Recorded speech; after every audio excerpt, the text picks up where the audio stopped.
This is Lois Frank. I'm conducting an oral history interview with Vivian Berry at the Leonard and Simons Jewish Community Archives on June 28, 2004.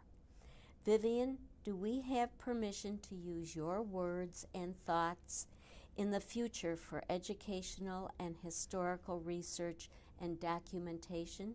You may use it. I doubt that it'll be very educational. That's a yes. Thank you. Let's go back to the beginning, your beginning. Where were you born? In Windsor, Ontario, across the river before the tunnel. And when and why did your family happen to settle there? My grandfather came to Windsor in 1884. I think there was one other Jew there, but he was much older than my grandfather. Excuse me, he had children older than my grandfather. He was very young when he came. And it's a mystery how he got back and forth. But he did settle in Windsor, and he brought his wife over 5 years later, and she died after she had a couple children, my mother and my uncle, and then he married again a girl from Detroit, only she came by way of Khartoum in Russia. He came from Russia also? Yes, Grodno. Okay. I guess it was Grodno, or was Poland or Russian, depended who won the war that day. Okay. And can you tell me a little bit about your early family life in Windsor? It was beautiful. In what way? It was warm. It was very cohesive. We had many, many relatives in Detroit, but we had no relatives in Windsor. So we used to go to Detroit by boat. You could get your car on the boat, you know, and then we'd drive real far, like to Brush Street, where relatives lived. And we had a sidewalk in front of our house. Everybody didn't. And the trees met from side, over the road in the summer. And there were races in Windsor, and the cars from Detroit used to come, and the horses came up and down the street. And the grocery was just a few doors away.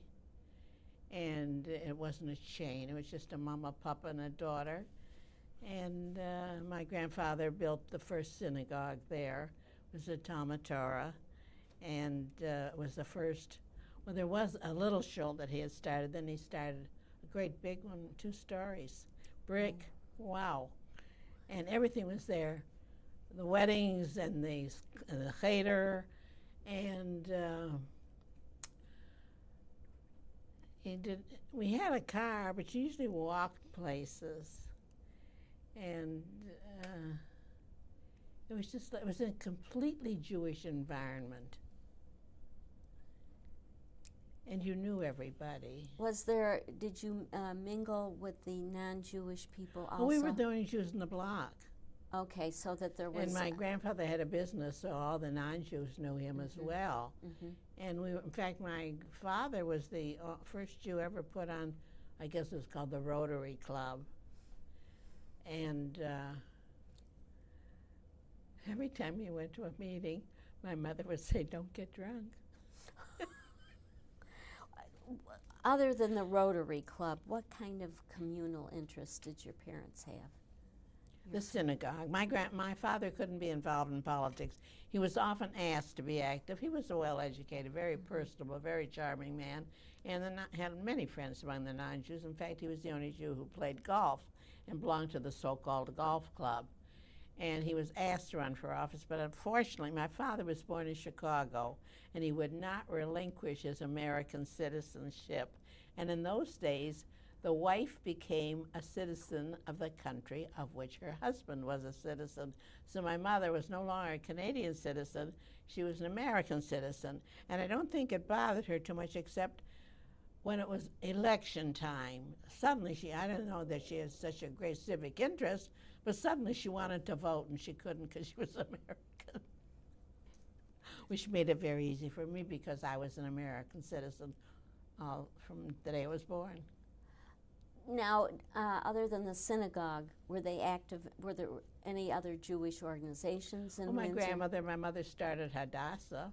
In Windsor? Oh, yes, they did. A lady from Montreal, Lillian Fryman, who started Hadassah in Canada, came to Windsor, and she stayed overnight at my grandmother's because she knew that was a kosher home.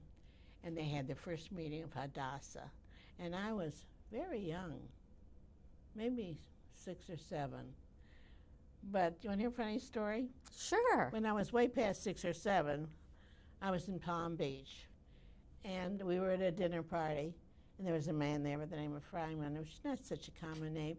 Found out he came from Ottawa. And I said, you wouldn't be related to a lady by the name of Lillian Fryman, would you? He said, that was my mother. Oh, my gosh. I said, when I was a little girl, she came to my grandmother's house to start Hadassah. Did he love that? It's like I say, when you never meet a Jew you didn't know before. Yeah, that's so true. Now, so you grew up in a very giving Jewish community environment. Very. Okay, now you came to Detroit. What brought you to Detroit? So tell you the real story? When I was a little girl, Absolutely, I want the real my story. mother used to say, if you're a good girl, you will grow up and marry a boy from Detroit, because everybody wanted to get out of Windsor. I was a very good girl because I did it twice. And I came to Detroit because there were no jobs in Windsor, but there were a lot in Detroit, and I didn't know from Zoo about working. I was supposed to go to college, and the Depression came. It was a whole big deal. So I didn't go to college, and I went to business school. I didn't learn too much there either. And I took an accounting course, which is ridiculous. To this day, whether it's still liberate or not, but I don't remember my own age. Figures get me. But I got a job in a law office. And I interned in a Windsor law office at no pay because I wanted to learn how to be a legal secretary. And it was the office of Kroll, Brody, and Moresky, and Mr. Kroll became mayor of Windsor and a senator in the Canadian government. Anyway, I worked there a few weeks and I thought I was very experienced. And then I came to Detroit and I got a job. And I worked as in a law office, and I got to be what today they call a paralegal. And they didn't have a name in those days, but I filed papers. I wrote bills of complaint myself. I wrote bills of divorcement, and I filed them. And that was pretty good. That is pretty good for a woman. I married a lawyer. And this is a Detroit lawyer. Yeah. Okay. And this man said, I met him in the law office I was working in. As a matter of fact, he told me he came into the office where I was working because they had space to rent. And when he walked out, he said, I'm going to marry that snippy little girl. Well, he did. And I had a wonderful job at that time. I was working for a white Russian lawyer. And they were quite anti-Semitic. He wasn't, but people who came in. And I heard things, and I don't know what I did, but this partner said, you know, I always told Nick we should marry a Jewish girl. We should hire a Jewish girl. I said, you know, Jewish girls aren't different from Gentile girls. I said, some are dumb and some are smart. You just happen to get a smart one. Anyhow, I worked there, and I told them I was getting married. And he said, why can't you work after you're married? I was raised to know you worked until you got married. Absolutely. So I explained that I didn't want to work after I was married. And then I lived very happily with my husband and had 3 little girls. And he died when the youngest one wasn't quite 2. Ooh, that's young. And during those years, I worked as administrator of Shaarey Zedek in this school. I loved it. And I got to know many kids. And I got to be hated by many kids. Now, when you say you're an administrator in the school, what exactly? Well, it was a very loose term because if kids were absent, I called them to see what happened. I placed them in classes. I counseled with the kids. I did the consecration, education, and services, and parading up and down the aisle for the big day. And what else to do? I learned a lot from Rabbi Adler, who was in the had his office on that floor. And of course, we had become friends from the day we joined Shaarey Zedek, and he and his wife played a very big part in my life. Is it at this time or later? From the day I met them until the day he was killed. In what way did they, would you say they played a big part?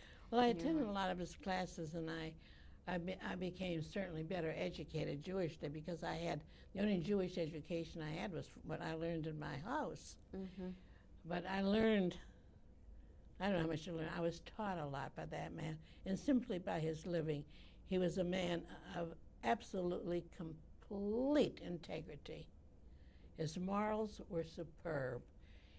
I could write a book about him.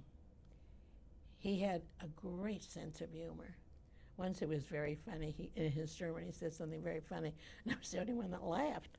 And I said something to him afterwards. I said, I think they were so surprised that you were funny that they didn't laugh. It isn't that they didn't get the joke. And besides his wit, he had an amazing brain. A committee could sit for hours discussing how, when, and where, and come to what they thought was the perfect conclusion. And he would walk in and say, well, what did you decide? And they told him triumphantly, and he would say, but have you thought of? No, they hadn't. It was an amazing brain. That's wonderful that you picked up all these things from him. It was like a parent almost. He was I can't explain, there was a great love there. I have saved every letter he ever sent me, and he sent wonderful letters, because we became family. And to make it legally family, I introduced my first cousin to his daughter, and they got married. And it was a wonderful marriage. I remember her. Remember Nami? Mm-hmm. She was wonderful. Mm-hmm. Nami died much too young. I know. And the two boys are in Israel.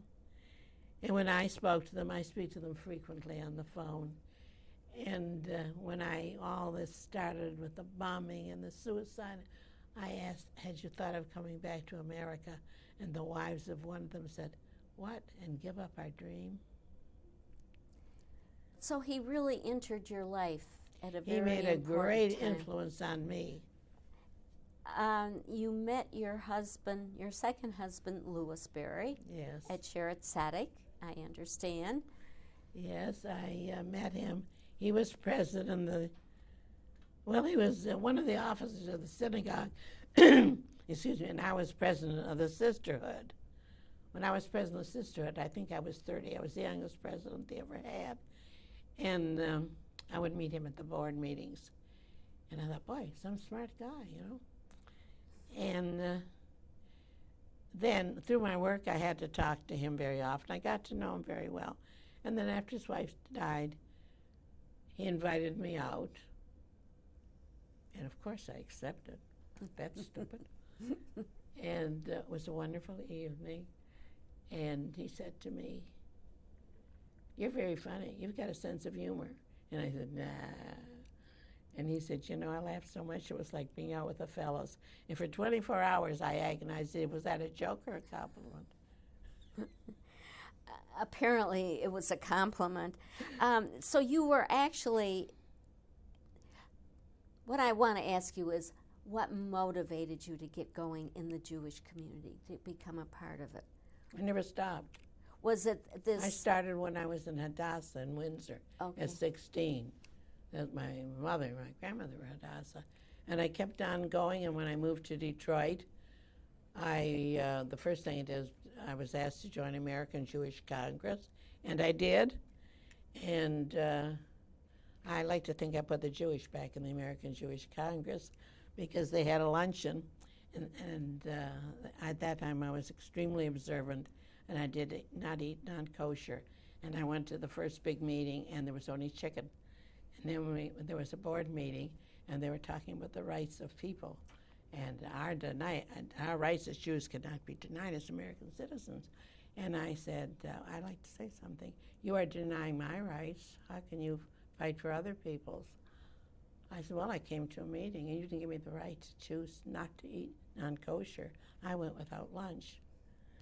So they decided after that they would not serve non-kosher food. Not that it was kosher, but it was at least a dairy. And after that, all the organizations did that. So you're a troublemaker. I try. Okay, so it really started in Windsor. Well, then when I joined the synagogue, right after we married, we came back from our wedding trip and immediately went to the synagogue where my grandmother's nephew was the president, Isaac Schetzer, who was an amazingly fine man and happened to be Lou Berry's inspiration. Oh, interesting. That was his first job when he came to Detroit, was sweeping the floors for Isaac Schetzer's warehouse, or it was a wholesale dry goods. And he always lived in awe of the memory of Isaac Schetzer and the effect that he had on him. What effect did he have on him? Well, he thought that he was a very honest, ethical man. When he was president of the synagogue, it was during the Depression. I wonder how many people in this city remember this story. Shaarey Zedek, for Shaarey Zedek, settled all the bills because Shaarey Zedek couldn't pay it in order to finish the synagogue. And when the Depression was over and Shaarey Zedek had money, he made them repay every one of the people the original and real price that they should have paid. That is an amazing He was a beautiful story. man.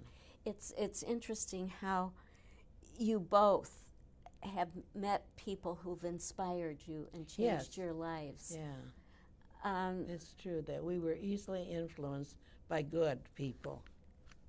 And Lou knew ethics before, because he said to me, and that was really the biggest thing, I was a great guy in every way, but this was the thing, when he said he knew when he came to America he would be a rich man. But he wasn't just going to be another rich man. He was going to thank God every day of his life, and he did. He came from Liverpool, is that correct? You know what, I'm going to skip around a little bit. Now that we're talking about Lou, there's one question that I want to ask you. Immediately after World War II, he took a trip to Europe to visit the DP camps, the displaced persons camps, and then he went to what was then Palestine. I think he got there as it was becoming a state in 1948. You know, Lou was called by, he started to be active. It was a long story. It had to do with a building that he owned in New York, and they wanted to, UJA, after the war, UJA was now big business, and they didn't have a lot of quarters. They wanted to have more office space. They found out that this guy, Lou Berry, in Detroit, owned the building they wanted to be in. So the head of UJA at that time called Sobey in Detroit, and he got the date Lou would be coming to New York. So when Lou got to New York, there was somebody waiting for him. And he was I never met the man. I can't think of his name now, but Lou also was influenced by him. And he ran UJA at that time, and then he went into bonds. And anyhow, Lou did find space, and then his charming manner, I'm sure nobody felt bad. He moved people around, did a little shuffling, and UJ had space. And then he was active. He's head of the real estate division, and he worked his way around in the UJ. He did a lot of good work. He was the world's best fundraiser. I mean, couldn't say no to him. Beggars would have given to him if he'd asked them. But he was called by UJA. They were sending 28 men to Palestine and to look at the DP camps and come, so they would be knowledgeable and could come back to United States and talk about what they saw, which in that time, maybe they raised $1 million a year through all America.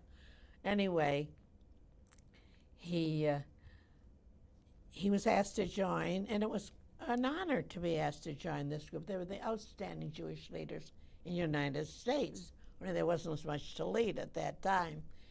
And he knew a man by the name of Joe Holtzman, who was a wonderful man. And Joe was very, very charitable. And he gave a lot of money to charity, 1/3 to the Catholics, 1/3 to the Protestants, 1/3 to the Jews. And Lou figured if we could all thirds to the Jews, it would be very nice. So he said, asked if he could bring a friend on this mission. And he said, if we can get this guy interested in Jewish life, we've got a marvelous person. Joe did. He went with them.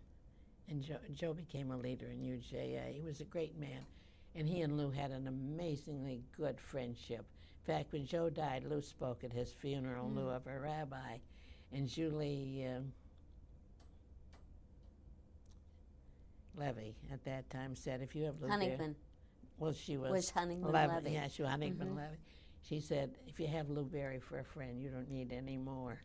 What a tribute. That's a tribute in itself. Yeah, but he had a great subject. So anyhow, I have pictures of Lou. He's coming down a ramp, and you can't tell if it's a boat or a plane. Excuse me, but were you married at this time? No. Oh, This okay. So you know. Hearsay doesn't count. I don't know if you should. Oh, yes, it does. You live with the man. It's not hearsay. And I heard it plenty. I'm sure. And he's coming off a ramp, and there's a sign, and it says Palestine.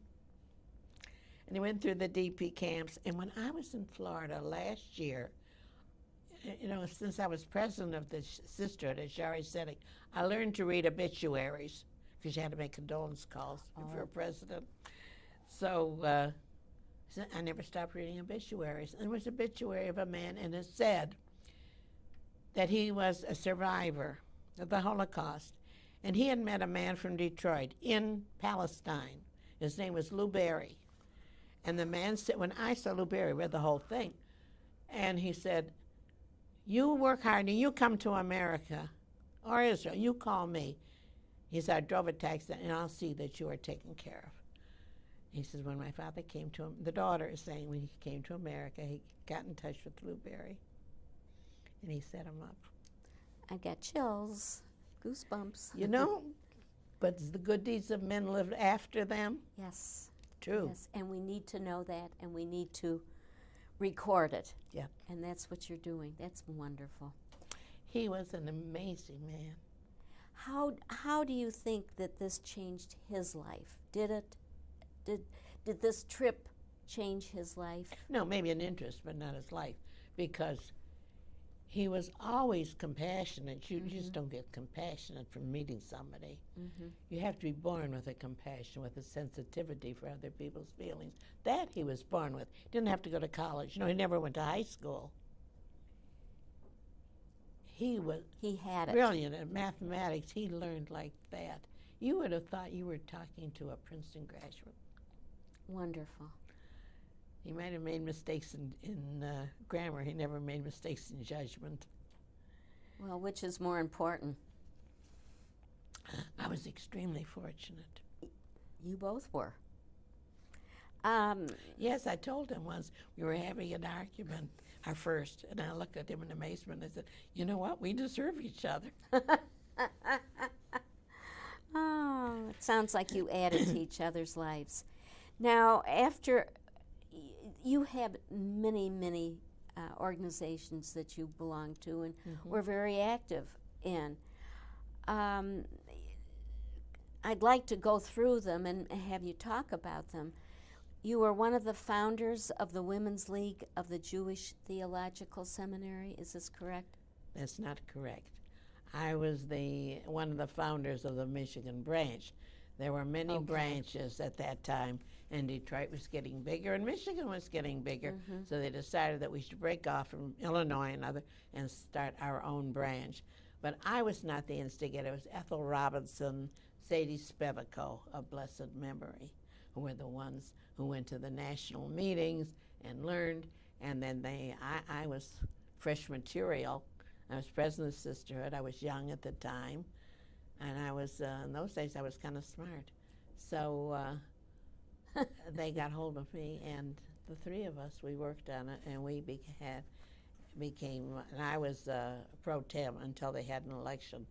At that time, I was widowed, and I was offered the job at Shaarey Zedek at that time, which I didn't want to take. I kept saying no, no. And Rabbi Adler called me. One of the reasons I didn't want to take it, they said that the man who had taken it was now head of a department at Wayne, and would I do it until I found a man? Oh, dear. That set Now well this with is, you. how many years ago? It's about 50 years ago. And I was insulted then. I didn't need Barbara Steinman to tell me to get insulted. So Rabbi Adler called and he asked if I would take that. Why I wouldn't take it. I said, well, if I don't like it, I can't quit. It's my shul. And if they don't like me, they can't fire me because I'm your friend. He said, will you take it for 6 months to do me a favor? And I did, and it lasted 3 years. So they knew you through Shaarey Zedek. They already knew you. It just wasn't a cold walk-in job. They Oh, no, they knew I was you president well of Shaarey Zedek for 3 years. before this job. I was a hanger-arounder, yeah. Okay. Well, you hung around good places. Yeah, and it's every Saturday, a tender. The Theological Seminary, is that where they train conservative rabbis? That's right. Okay. That's right. And that's where Rabbi Adler must have come Yes. from. Okay. And we have quite a few graduates now at Shaarey Zedek. We have, well, Lauren Birkin, who's now at Shaarey Zedek, but her husband is a rabbi there. She's a graduate, and the rabbis at Hadassah and Beth Shalom. Mm-hmm. There are more, please forgive me if I don't remember, but there are quite a lot of conservative rabbis now. Are you still active in this?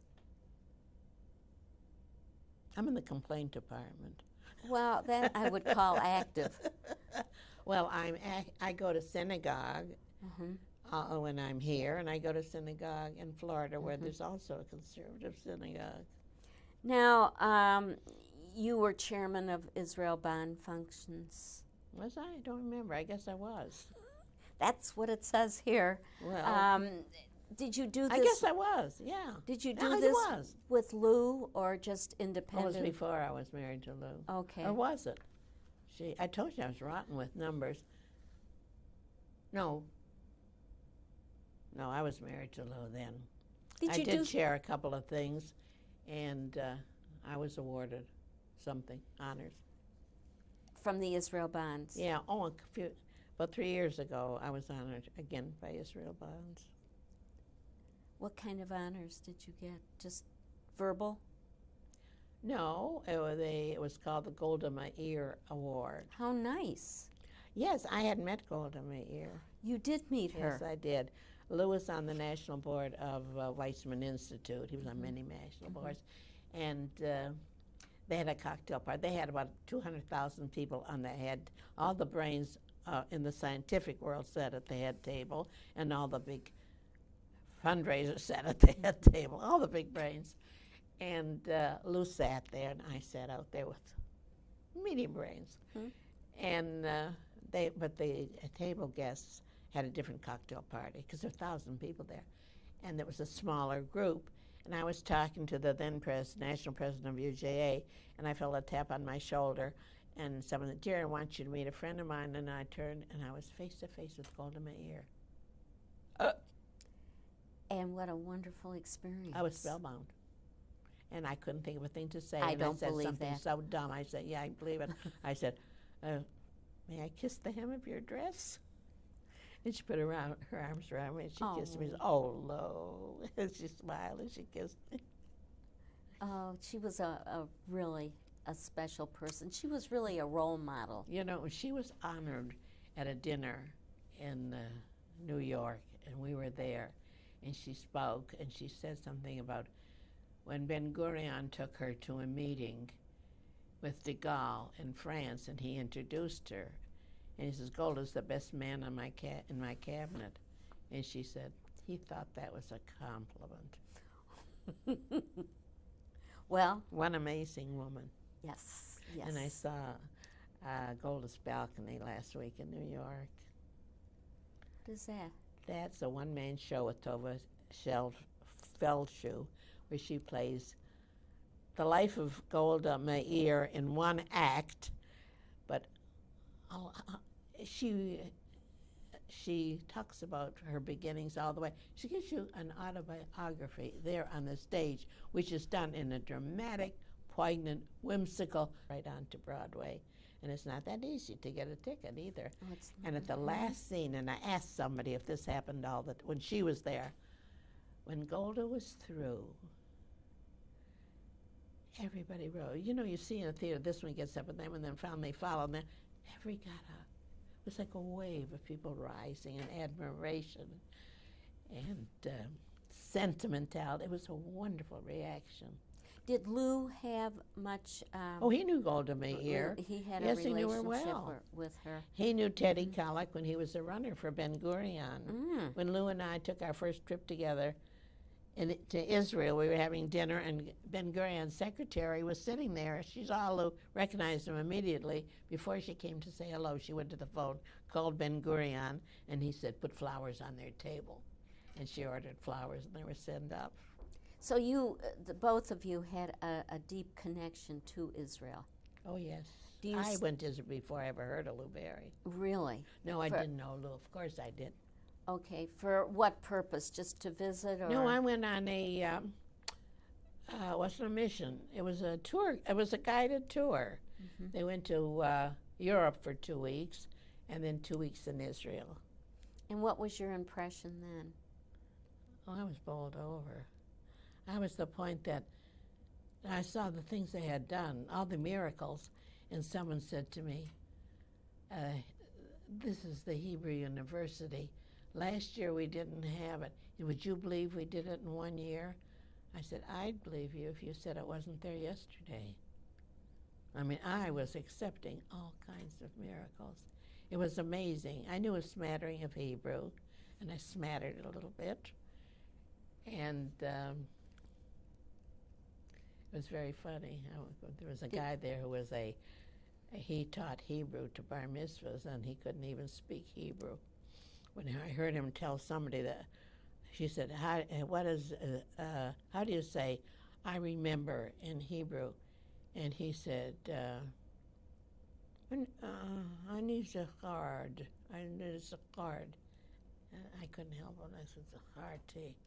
So I hate when people pretend they know more than they do. I didn't know very much, but you knew I knew enough. enough to get along. To ask where the ladies' room was, you know.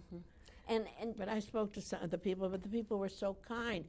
They were actually flattered that an American would want to learn Hebrew, and they would help me, and they would be so pleased that I could say something. Did you make yearly trips there after you married Lou? Oh, Lou and I went more than once a year. Oh, you did? Yes. You know, Lou, he went very often, and after we were married, when he had a business there was a business started by a group of many Detroiters, and it was they crushed the rocks and made cement and pavement. It's called Hassatz. And we went often. He would talk to the managers and know what was going on. At that point, all of the men who were involved had passed away, and Lou was the last one, but there were many widows who could have realized from the investment, so Lou said maybe they ought to sell it, although he himself did not want to sell. He loved doing business with the Israelis. The first time we went together, he went to a meeting. He was gone the whole morning. I said, "What did you decide?" He said, "Well, we decided where to hold the next meeting." At that meeting, we were going to decide when to hold the next meeting. They took forever. But all afternoon, they rested. So the meetings were in the morning and at night. And, did you enjoy being with did you mingle with the women, or you mainly were with him? I mingled to the point when my husband said to me after several trips, "You could happily live here, couldn't you?" I said, "No, not until they put the pictures of the articles on the cans, but I can't go to the grocery store in Hebrew." You were comfortable there. But my family was here. I was very comfortable there. And when the people would come, the manager of the plant came once with his wife. He spoke English, of course, and she spoke only Hebrew and Yiddish. None of the other men's wives spoke either one.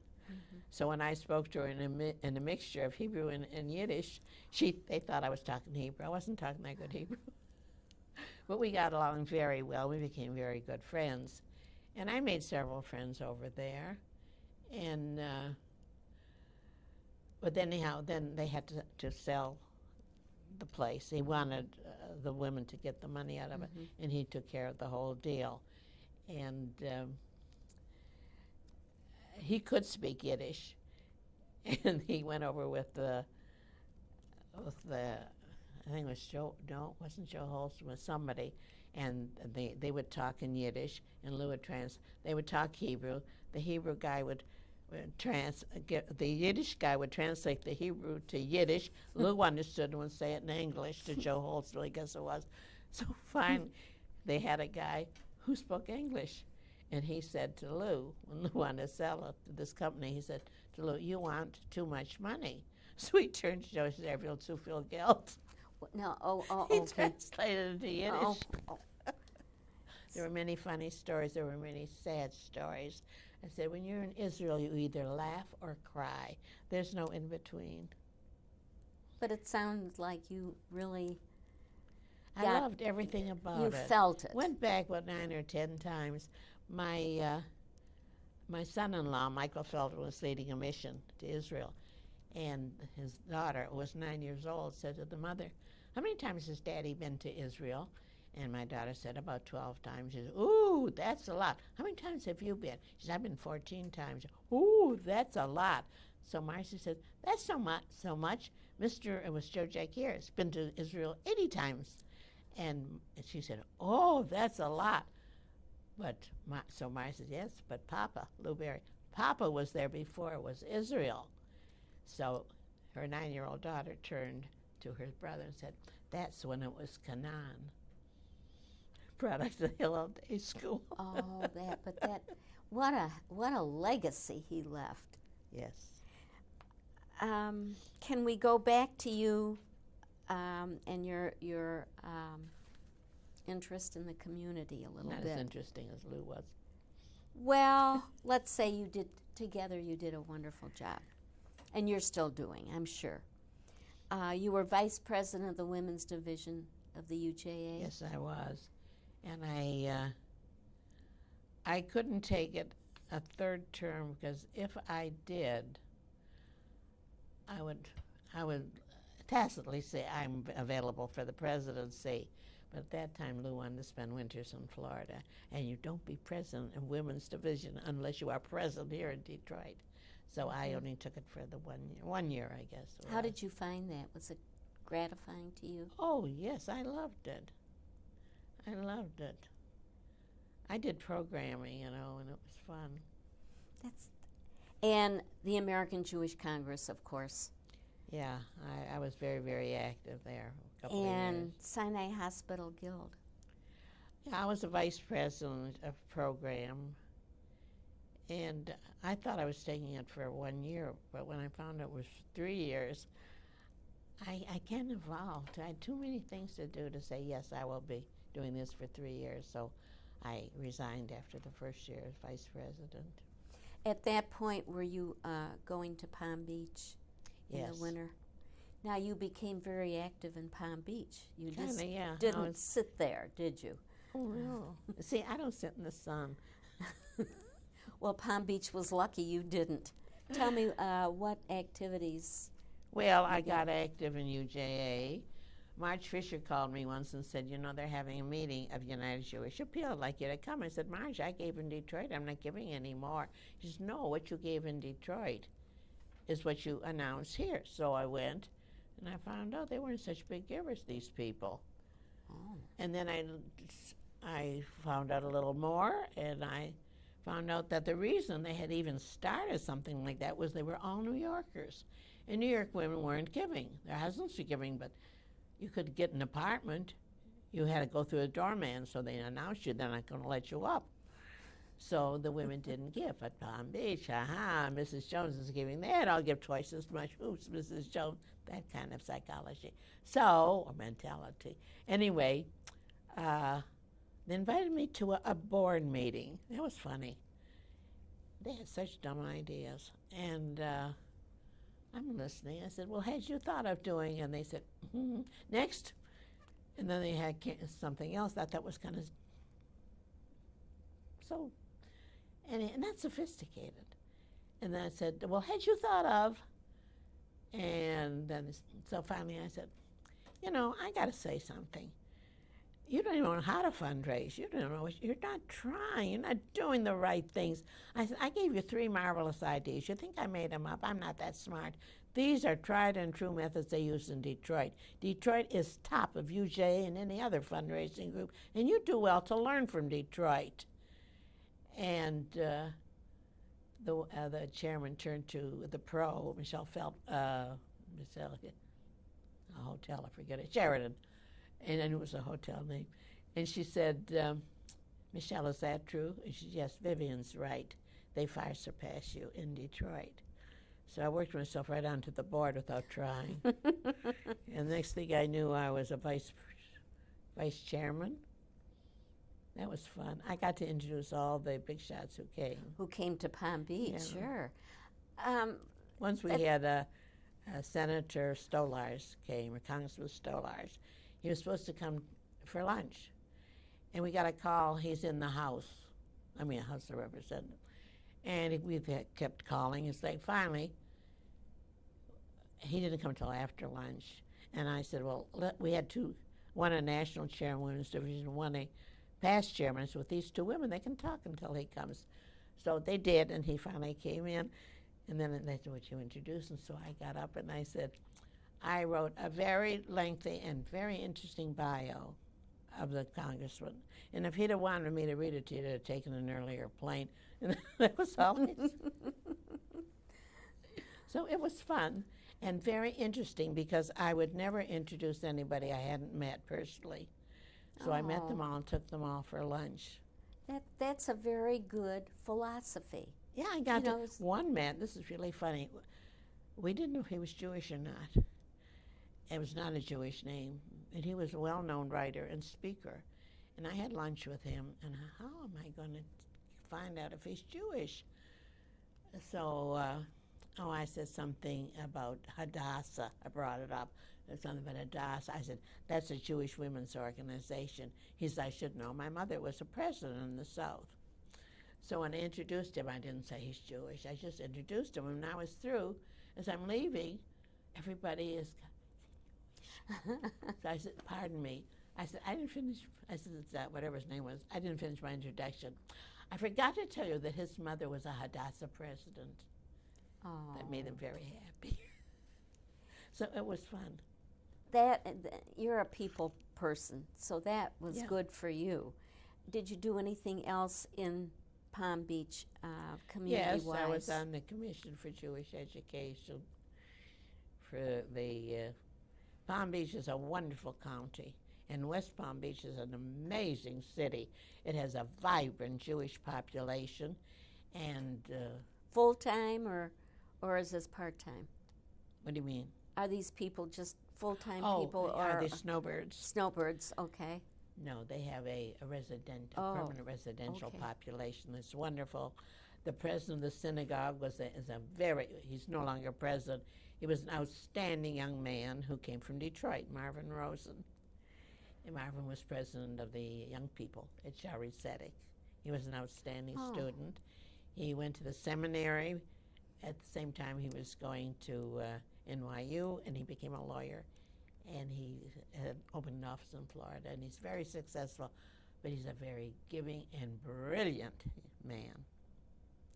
So they have, and another woman on the education committee is the daughter of the late cantor Fenical from Hadassah Shalom. So we've got some Detroit blood down there. But now this was for Jewish education. Yes, the Commission on Jewish Education, which is, they have a wonderful Jewish community centered there, and everything does center around the Jewish community. And they're very giving people. And I like being there. I was active in the synagogue there, yeah. I was on the adult education committee of the synagogue. And I quit the commission because I felt it was unfair. After Lou died, I don't spend as much time there. We were spending 6 months. How much time do you spend now? 4 or 5 months. Just to get away in the. No, I love going there. It's not You getting love it. away from here. You, It's coming home when I go there, and it's coming home when I come here. So you've really established yourself in that community. Yes, I have. And when you go there, do you get involved? The next day. Okay. Why did you wait so long? Well, I had to unpack. Is there anything else that you've been active in either Detroit or Palm Beach that you want to talk about? Any? I don't know what's left. Well, I was a little active in Hadassah. I was president of one of the, what did they call them? The big one is Chapter. a chapter.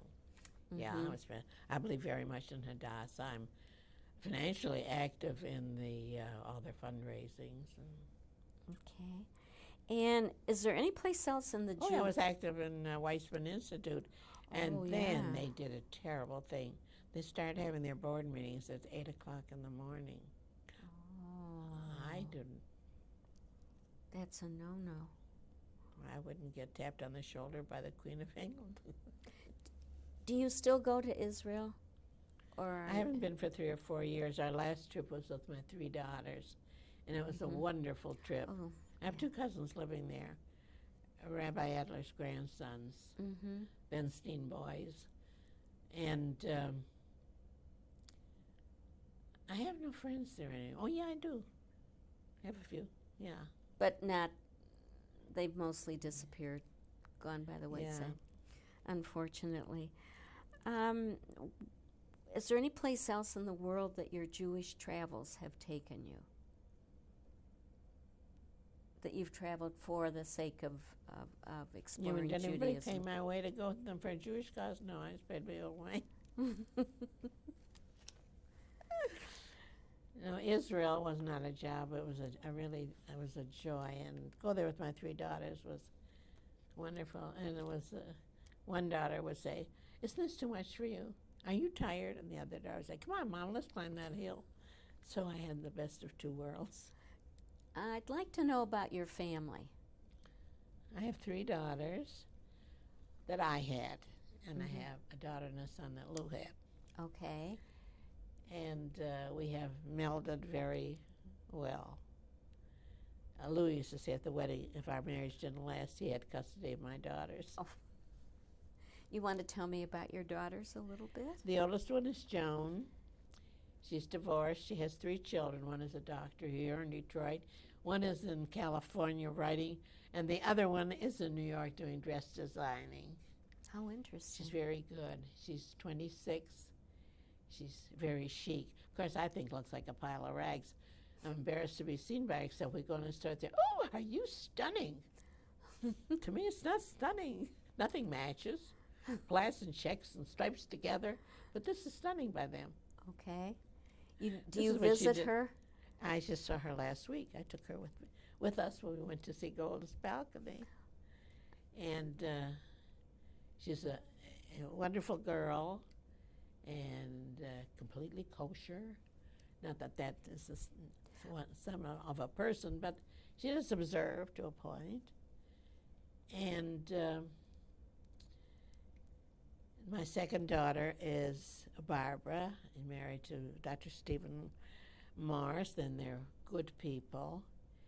And they have 2 daughters. Jennifer was kind enough to give me 3 great-grandchildren. 3. And I don't use that term loosely. They are great. They have a daughter who is, none of my kids were ever Nobel Prize winners. They never got scholarships to college. They're just nice people. They're good people. That's what we want, and that's the greatest compliment. And Jennifer is active. Jennifer used to be very active in young adults, and so did her husband. And they met through Hillel Day School reunion, and their older boy goes to Hillel in 1st grade. He went to their kindergarten, and they were all educated beautifully at the nursery schools of Shaarey Zedek. And Ari is now graduating into the kindergarten of Hillel. And my daughter Marcy was very, very active in fact, she and her husband both got the youth awards at their time. I'll never forget when Marcy got her youth.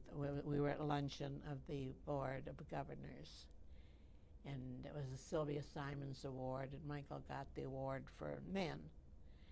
And Joel Tarver was the chairman, and he's tall, and Marcy's not. And he said, I can't begin to tell you of all the things that Marcy's done, and Marcy pulls the sleeve and says, try. She's got your sense of humor. We share it. That. Marcy is funny, and she's very bright, and she's very giving, and she was chairman of the settlement service. And she used to get up 3 o'clock in the morning and meet the planes that brought in the Russians. In fact, the first plane, a man got off, and she said, Shadahaba. What'd you say? Barahaba. And he said, I'm in Israel. Thought he took the wrong plane. And she has a very Jewish home. My 3 daughters carry on their Judaism in many ways. They all keep kosher. My daughter Barbara's president of the synagogue for Saturday mornings and Friday night services every week. Marcy, they all attend synagogue, and their children all get good Jewish educations. My grandchildren keep kosher. Again, I say, I know keeping kosher is not the end-all of being a good Jew, but it's one of the things that they think is important. And I always remember what Rabbi Adler said, I am the bridge between my grandparents and my grandchildren. And now I have a bigger burden because I have great-grandchildren. We were just chit-chatting here a little bit, and Vivian, somebody asked you in an interview, how does Judaism affect your life? And your reply was? Well, I kind of laughed. I said, Judaism is my life. I live as a Jew. I think it was as a Jew. I do as a Jew. Jewish ethics are important to me. I think Jews are kind of funny. I think sometimes I think things are funny. And I enjoy being Jewish. There is an intimacy within Judaism. I think we mentioned this, before I was talking. Yes, you were there. Mm-hmm. And I said, there was never a time you didn't know the Jew you were introduced to. Because if you didn't meet them personally, you knew their mother, you knew their sister, you knew their neighbor, you knew somebody they knew. You went to school with somebody. You always, oh, did you know? And I find that's very close. That's fun. I experienced that too. It is. Yeah. And I have to say the apple doesn't fall far from the tree. Which I don't believe that. Oh, okay. Tell me why. Good. We need a good argument here. There are lots of times when parents have children who are just like them or a part of them or something. But I have seen such mistakes in human beings that I think to myself, who was that idiot who said the apple doesn't fall far from the tree? You couldn't throw it farther than a baseball. They don't emulate their parents. They live on their parents' memory. It's like an inherited wealth. You didn't make it, but you're using it. You're using the name? Is that what you're saying? Mm-hmm. I'm so-and-so, but so what? But your children live it. Of course, their children were not raised like they were raised. And they're not raising their children the way. It's the earning and it's the having. It's a difference. This philosophy, though, has gone, instead of saying the apple hasn't fallen far from the tree, your children carry on your philosophy. No, not always. They can be exactly opposite to their parents. You have seen kind, wonderful people who came from homes that had no kindness, no love in it, and you wonder how'd they get like that. And you see some dopes that came from wonderful, warm, kind families, and how did they get so mean? we don't know what goes on in anybody's house. And maybe a lot of it is the luck of the draw. I think so. Mm-hmm. My children turned out great. They did. And people say to me, how'd you have such wonderful children? Lucky. You're lucky if your kids grow up to please you. And you were lucky when you married Lou that he had a fine family. You know, I didn't speak of Lou's family. I guess I talk so much. Harold is a fine human being. Mm-hmm. He's a dear, kind, sweet man. And Selma is like a daughter. When we got married, I said to Selma, I'm not going to try and be a mother to you. You had a good mother. But if we end up friends, that's pretty good. And you know, we're ending up very good friends. I love her dearly. And She in turn has good children, grandchildren. And I know so she does cares Harold. for you very much. She's Oh, it's very nice to proud hear of you. that. Yes, she is. Oh, thank you for telling me. Okay, now. You know, when we were first married, she didn't know how to introduce me. Mm-hmm. She hates the word stepmother. So I said, well, why don't you introduce him as your wicked stepmother, your three ugly stepsisters. My kids thought of that. But one day I was reading an article, and I called up and said, Selma, your worries are over. I'm reading Amy Vanderbilt, and the question is, Dad has married again. We are very fond of his new wife, but we don't know what to call her. We don't like the word stepmother. I said, so the answer was, I'd like you to meet Dad's new wife, Molly, of whom we are so very fond. I said, now you have the words. When you introduce me, you say, I want you to meet Dad's wife, Molly, of whom we are so very fond. So she did, and of course we'd laugh our heads off all the time until one day she introduced me to a woman whose name was Molly. Oh. Then it wasn't so funny It wasn't. anymore. Well, I think your sense of humor has really kept the family very close, and I'm sure they appreciate that. A sense of humor I got from my dad, and it carries you through very bad weather. What would you say has been your greatest accomplishment? Marrying Lou. That in your family. Let's talk maybe about the community. That would be your third best accomplishment. I never accomplished too much. Maybe I had an idea once in a while. There was, you know, I belonged to an organization once, American Jewish Congress, and I get these great ideas, and I would tell them, and that's great. Will you be chairman? And I was working all the time. One day I realized that I had a friend who was much smarter than me, and she never had any ideas. Baloney. She had the same ideas or better, but she was smart enough to keep her mouth shut, so she never had to do the work. But I think, you know, a lot of this is leadership, knowing when to open your mouth, and people listen to you. Sometimes I'm right. Sometimes I'm not. I'm just an ordinary human being. And it seems to me I've never worked hard at anything.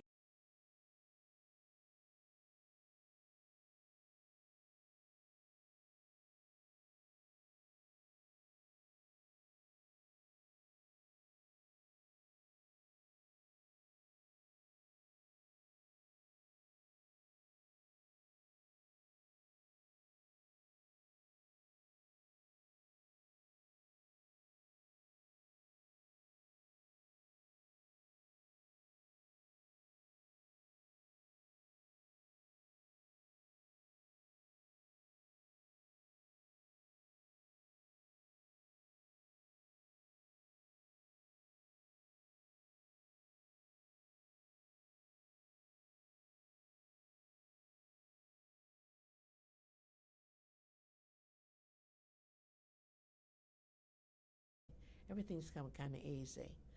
I've had hard years, very hard years. I raised 3 children, and Marcy was 16 when I married Lou.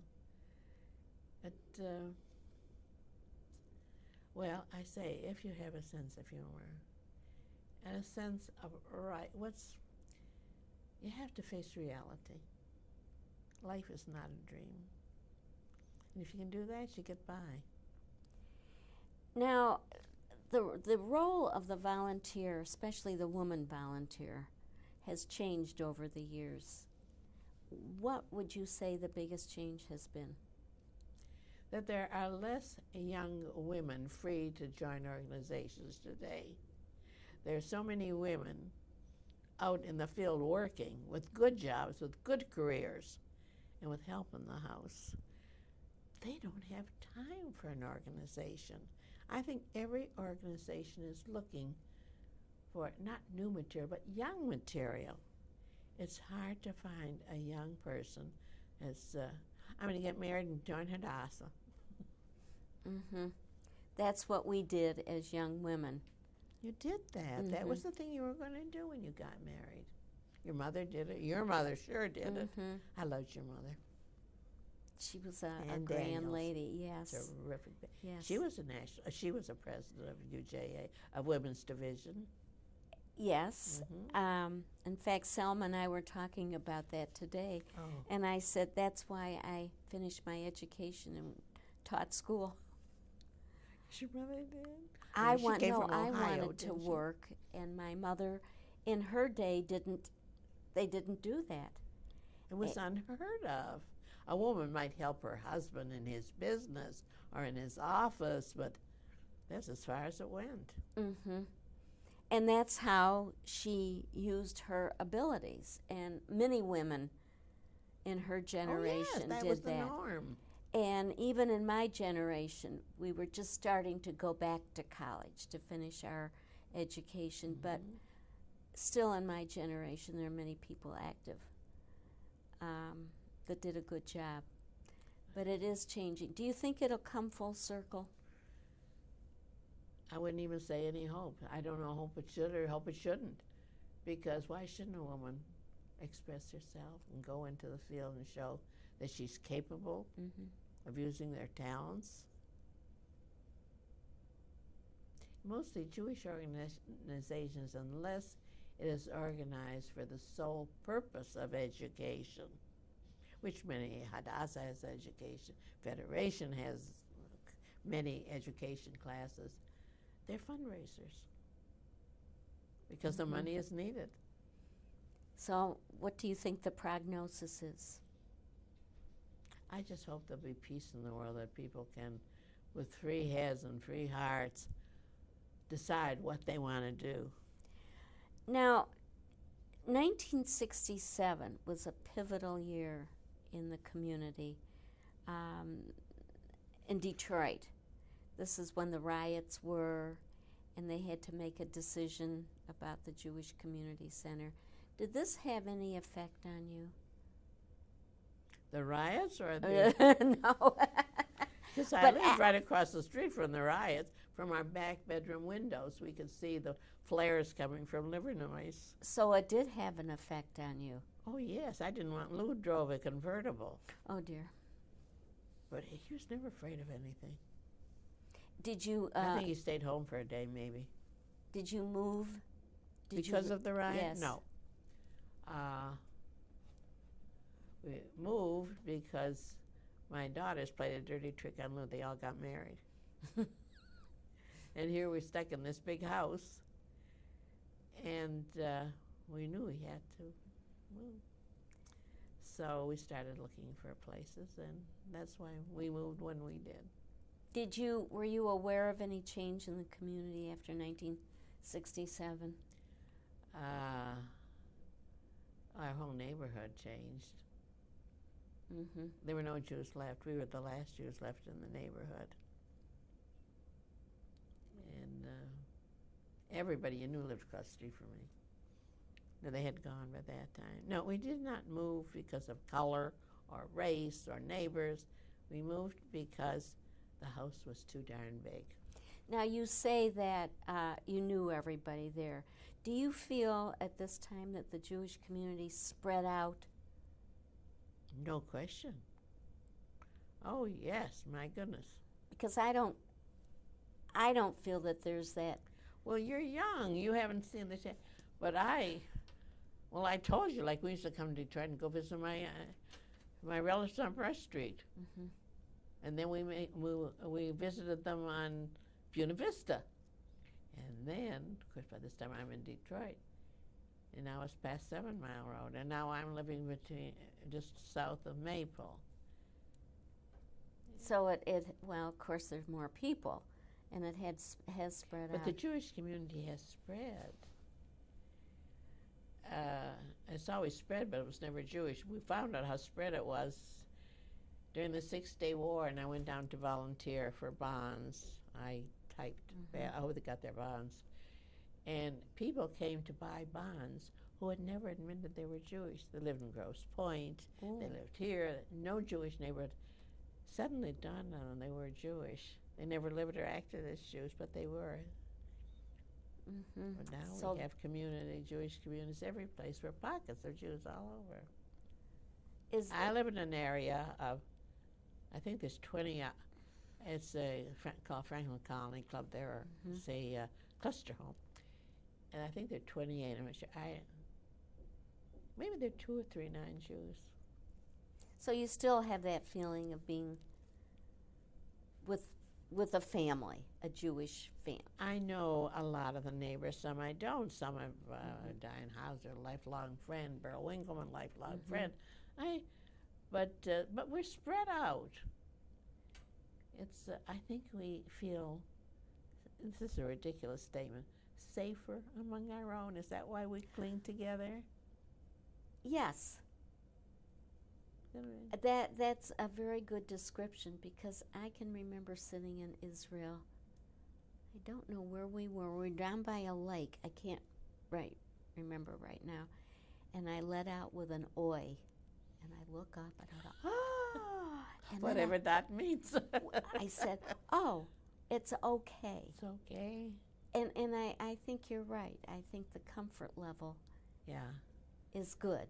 It's amazing. Then you think about how many kinds of Jews. I remember Sal Davison, his Dottie Gerson's mother, went on her first trip to, I don't know if it was first trip to Israel, but she stayed overnight at a kibbutz, and she put her watch on the sill, and in the morning it was gone. She wasn't upset the watch was stolen. She could have only been a Jew. Now, how much do you do in the community here now? Do you just kind of go to meetings and? Yeah, I go to. Oh, well, every night there's honoring a good friend of mine. Oh, okay, that keeps you going. Last week it was Bonds honoring Dottie, and before that it was Dulcie being honored, and before there was, Doreen was honored. So you still feel an active Well, look at the part. point is I can't afford all these friends. What are we going to do? Is there anything that you'd like to talk about? Any of your experiences or that I've missed? No, I came here as a bride. The second time I was here as a bride. But I always was active in something. I belonged to National Council of Jewish Juniors, where I used to come over every Sunday on the tunnel bus to attend meetings. So I had some friends here. I had a lot of friends. So when I moved here, I wasn't a stranger in town. But there was a feeling I was finally settled in the groove that I fit. And so I thought it was very good that clubs did things and you helped people, and it was a good thing to do. And if I could do it, why shouldn't I? And if you had to do it all over again? I'd do the same thing. I never learn. I would think you do. If I asked you to give a message to young people today, what would you say to them?